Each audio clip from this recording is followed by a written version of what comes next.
Rebonjour, nous sommes toujours dans le plan de Dieu pour le salut, ainsi que les deux facettes de la croix. Comme nous avons regardé certains aspects de Dieu et de notre éternité, nous avons vu dans la première vidéo qu'il nous était impossible d'aller à Dieu par nous-mêmes et rejoindre son exigence pour avoir cette assurance de l'éternité. Commençons à se poser certaines questions qui vont nous faire voir les deux facettes de la croix, qui est souvent oubliée. Si on demanderait à des chrétiens, par exemple, « Avez-vous accepté l'œuvre de la croix ?» Un grand nombre répondrait par l'affirmative. Si on leur demanderait « Qu'est-ce que l'œuvre de la croix ?»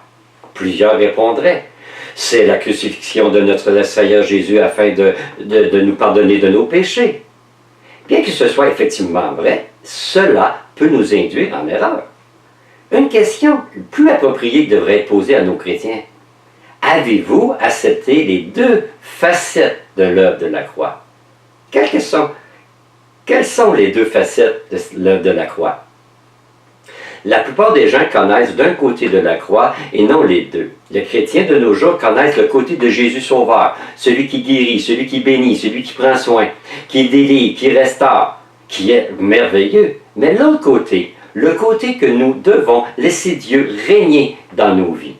Nous pourrions, comme qui est dit dans Matthieu, et on le prie souvent, que ton règne vienne, Matthieu 6, verset 10, que ton nom règne, que ta volonté soit faite sur la terre comme au ciel.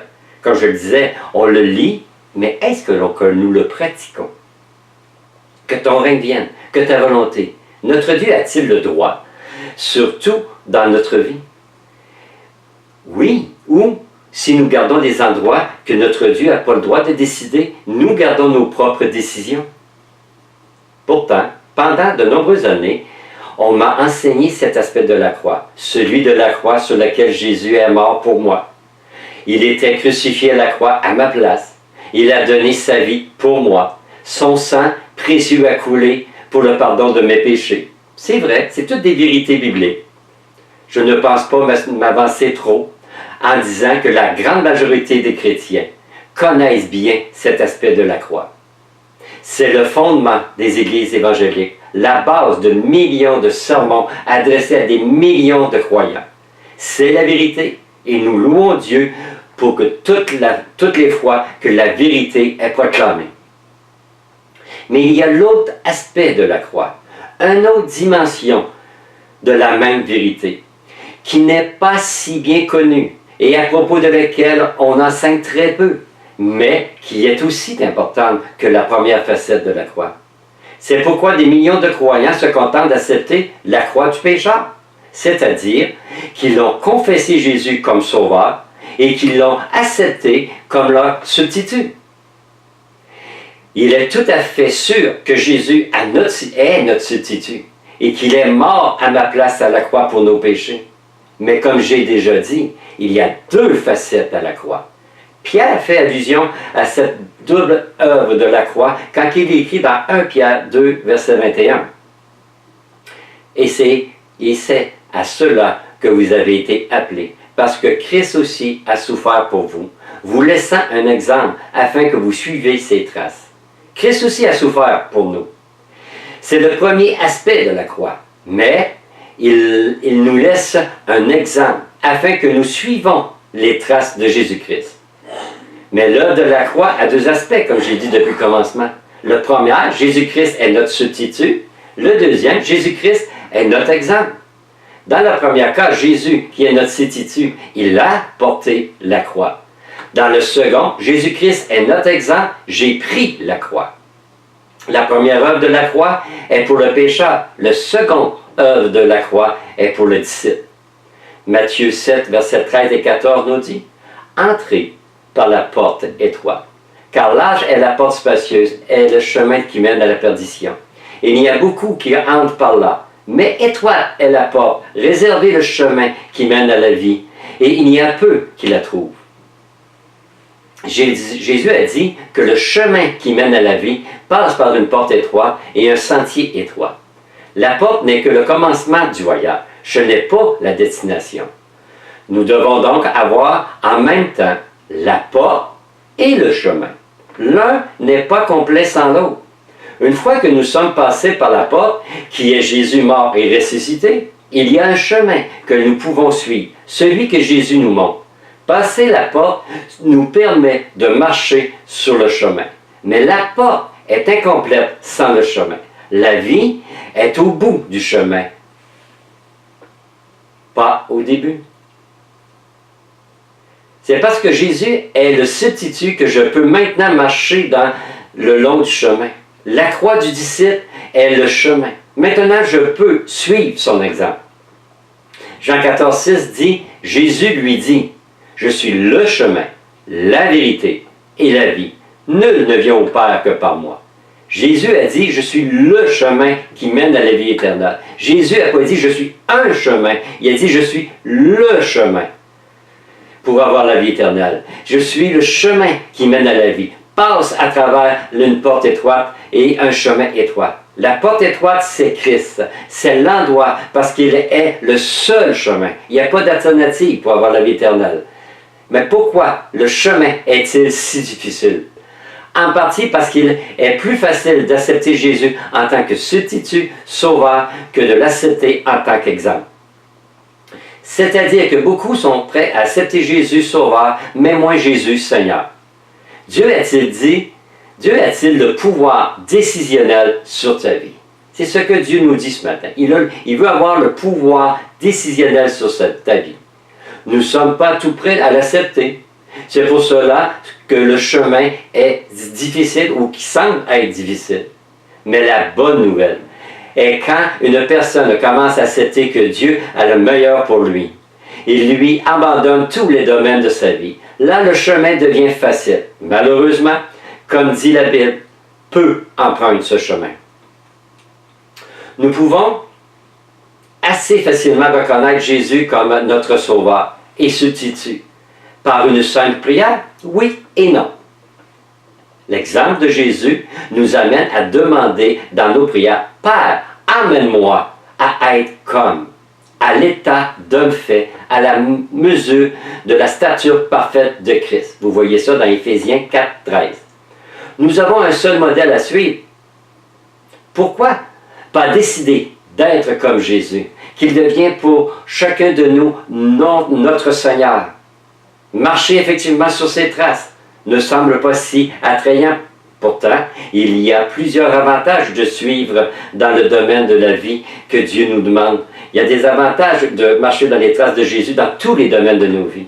Il y a tellement donné de bénédictions à celui qui emprunte le chemin que propose Jésus. Même si Pierre, au sujet de ce double aspect de la croix, si nous lisons Matthieu 16, en Matthieu 16, nous voyons Jésus en tant que notre substitut et notre exemple. Dans un même chapitre, d'abord, on y voit Jésus en tant que notre substitut. Il commence à montrer à ses disciples qu'il doit aller à Jérusalem et souffrir beaucoup et être tué et ressusciter le troisième jour pour nos péchés. Il est donc notre substitut. On ne peut pas le nier. Les deux aspects de la croix vont plus loin que la mort physique de Jésus. Et Jésus commence donc immédiatement à parler non de sa croix, mais de leur croix. Alors, Jésus dit à ses disciples dans Matthieu 16, 24-25, « Si quelqu'un veut venir après moi, qu'il renonce à lui-même, qu'il se charge de sa croix et qu'il me suive. Car celui qui voudra sauver sa vie, il la perdra. Mais celui qui la perdra à cause de moi, la trouvera. » Il y a des personnes qui pensent que se charger de sa croix, c'est tout ce que nous vivons comme épreuve sur cette terre. Des épreuves, nous allons en vivre. Tant ici aussi longtemps que nous allons vivre sur cette terre, croyants ou non croyants. Je crois que les épreuves font partie de la vie. Se charger de sa croix, de s'abandonner complètement à Dieu, lui faire complètement confiance, pas seulement pour un ministère, mais dans tous les domaines de notre vie. Une constatation faite, c'est que quand nous faisons confiance dans certains domaines de nos vies, mais d'autres non. Un exemple, quand je parle avec des chrétiens, ils sont inquiets. Ils ont peur de manquer d'argent ou quoi que ce soit qu'on pourrait mettre là. Pourtant, Dieu a fait une promesse dans Matthieu 6, 25. C'est pourquoi je vous dis, ne vous inquiétez pas de votre vie, de ce que vous mangerez, ni de votre corps, de quoi vous seriez vêtus. La vie n'est-elle pas plus que la nourriture et le corps plus que les vêtements? Cet exemple démontre que si nous sommes inquiets et que nous avons des craintes, nous ne marchons pas dans le plan de Jésus. Jésus avait confiance. Pour lui, Dieu l'a dit, il va l'accomplir. Avons-nous cette foi? Sinon, nous avons juste à le demander. Pierre s'est élevé contre la mort du Seigneur Jésus et a essayé d'empêcher sa crucifixion. Le Seigneur a répondu que non seulement le Maître doit être crucifié, mais tous ceux qui désirent le suivre doivent aussi nécessairement porter leur croix. Pierre a finalement appris cette leçon, et il est temps que nous l'apprenions aussi. Jésus est en même temps notre substitut et notre exemple, le modèle à suivre. Jésus est en même temps notre Sauveur et notre Seigneur. Jésus est en même temps la porte étroite et le chemin étroit. Nous devons à tous les jours revenir à notre Sauveur et Seigneur. Tous les jours, nous devons décider à suivre Jésus. Il est le chemin qui donne à la vie éternelle.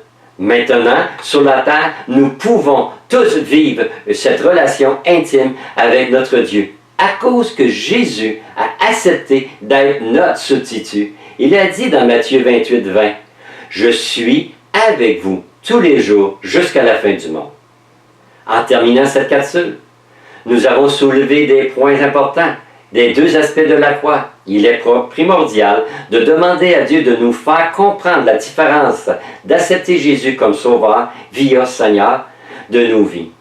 Cela va t'amener à avoir une vie épanouie tous les jours en obéissant à la volonté et au règne de Dieu. Quel bonheur de savoir que le Créateur de l'univers prend le temps pour nous montrer comment vivre dans une vie unie à lui pour l'éternité. Savoir comment porter notre croix en tout moment et surtout savoir qu'est-ce qui libère. Je termine avec cette promesse qui réjouit mon cœur en espérant autant pour toi. Je suis avec vous tous les jours jusqu'à la fin du monde. Dans la prochaine vidéo de cet enseignement, nous allons regarder Jésus peut-il être sauveur sans être Seigneur. Merci, à bientôt.